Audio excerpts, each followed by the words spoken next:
出生率持續下降，唔少弱勢嘅學校係面臨收生困境同埋生存嘅壓力。因應學校嘅規模、課程嘅發展等，與校方係制定發展嘅方向，以降低少子化對學校嘅影響。咁未來會唔會加大教育資源嘅投入？檢視同埋完善教育基金嘅運作模式，進一步嚟到促進教育嘅發展。譬如涉及到教育啦，因為而家嗰個老師嘅職位空缺相對嚟講都係少咗嘅。而家因為有咗第一間嘅澳人嘅子弟學校，未來邊都希望能夠發展大學城等等啦。有條件係利用呢一啲嘅教育嘅機構，能夠進一步去聘用澳門嘅教職人員，令到為我哋嘅教育界提供更加多就業嘅崗位呢。咁希望未來呢啲教育資源嘅投放呢，除咗好重點啦，喺我哋教師團隊嘅穩定性啦，優化教師人員嘅一啲福利待遇啦，減輕佢哋工作壓力，仍然希望咧持續去優化老師嘅一啲拋接制度，兼顧翻教師嘅一個休息權同埋權益啦，亦都更集中喺學生身上。而家社會嘅發展啦，教學重點嘅轉移啦，教師壓力嘅增大啦，非教學任務嘅增加，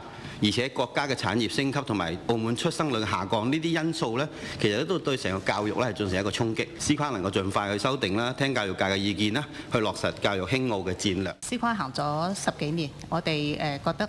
可以係做一個檢視嘅一個階段。咁我哋呢個檢視咧會同教育界咧充分評估，亦都咧結合我哋啱啱所講，我哋面對少子化呢個咁嘅情況。今年我哋嘅教育基金咧學校發展計劃有幾方面嘅優化嘅。第一個咧，我哋就聽取咗教育界意見啦，我哋喺各方面嘅流程做咗一啲簡化，譬如話咧喺個電子化方面啦，我哋已經做到咧同學校嘅會計賬咧係互通嘅。21-22學年咧，我哋7004個老師啦，去到24-25學年咧，我哋有7009個老師，其實仲係有一個穩步增長，但係好誠然咧，我已經達咗峰啦。咁所以我哋而家近年咧，我哋每年有大概400個老師退休啦，有500個老師入職嘅。咁近年係穩定嘅。喺短期內咧，我哋會有一啲中小學、幼稚園之間嘅一啲教育階段老師喺司框嘅容許下咧，可以係互相轉換個教育階段嘅，咁樣嚟到穩定嗰個教育啦。咁同埋頭先提到啦，一個促進學校發展津貼嚟到俾翻我哋一啲唔夠25人一班嘅學校咧，去補足翻佢哋一啲資助。